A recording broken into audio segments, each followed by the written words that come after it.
Hej, Asa här från Snegi. Jag också bara lukka visa där hur du tecknar det till Sky om du arbetar av en allmänstående, en större kommune eller en arbetsplats som gärna vill häva att rockningar kommer som tältilda rockningar. Det är färre fyrtøkker stående marmar iver, og innenfor det allmänna er det beinleis et krev, så man må doa akkur som a boilegja seg, a sky, eller andre ting, av netnon, eller det man skal kjøpe fra, vi er djeva dem GLN-nummer som du kjøper fra. Og ikke akkur er det innbyggt i okkar skipan, men du skal gjøre på en bestemt måte.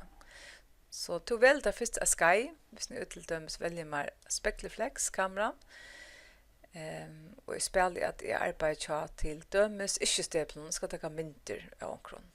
Så kan jeg annars lese om Skyje, jeg kan lese om underviseren her, jeg kan lese mer om underviseren, jeg klikker her, og lese mer om Skyje og rådla nye, og så kan jeg melde til.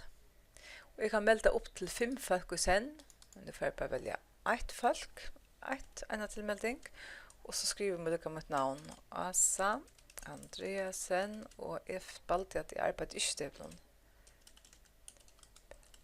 Så leis, og Asa Kurla Synergi.f går man lukka mot min adresse.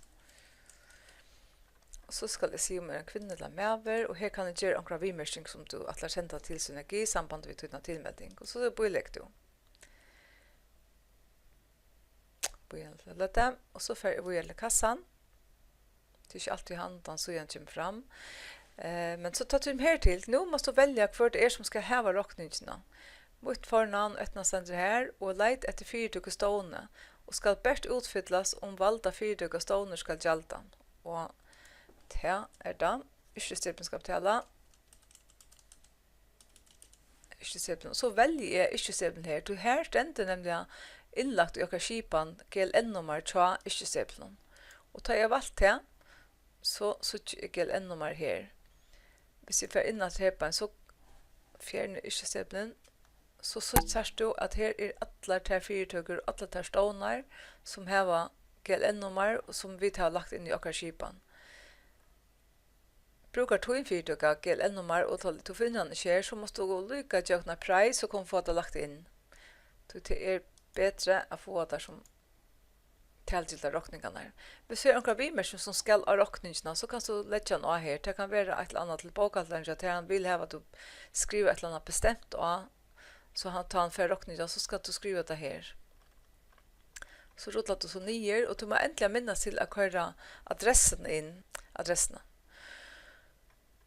Och så får jag in i här och botte att jag lyser go-touch straightener, og tradenar, hvis du ikke vet hva det er, så klikker du bare av her, og kan så lese tradenar her.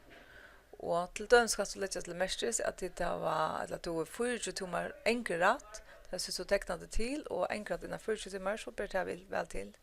Og så synes jeg tjej. Jeg får ikke at dere er hjertelig velkommen av Sky til Synergi, og så i høver etter om noe som helst, så ring eller skriva til dere 322-325 eller synergi.fo.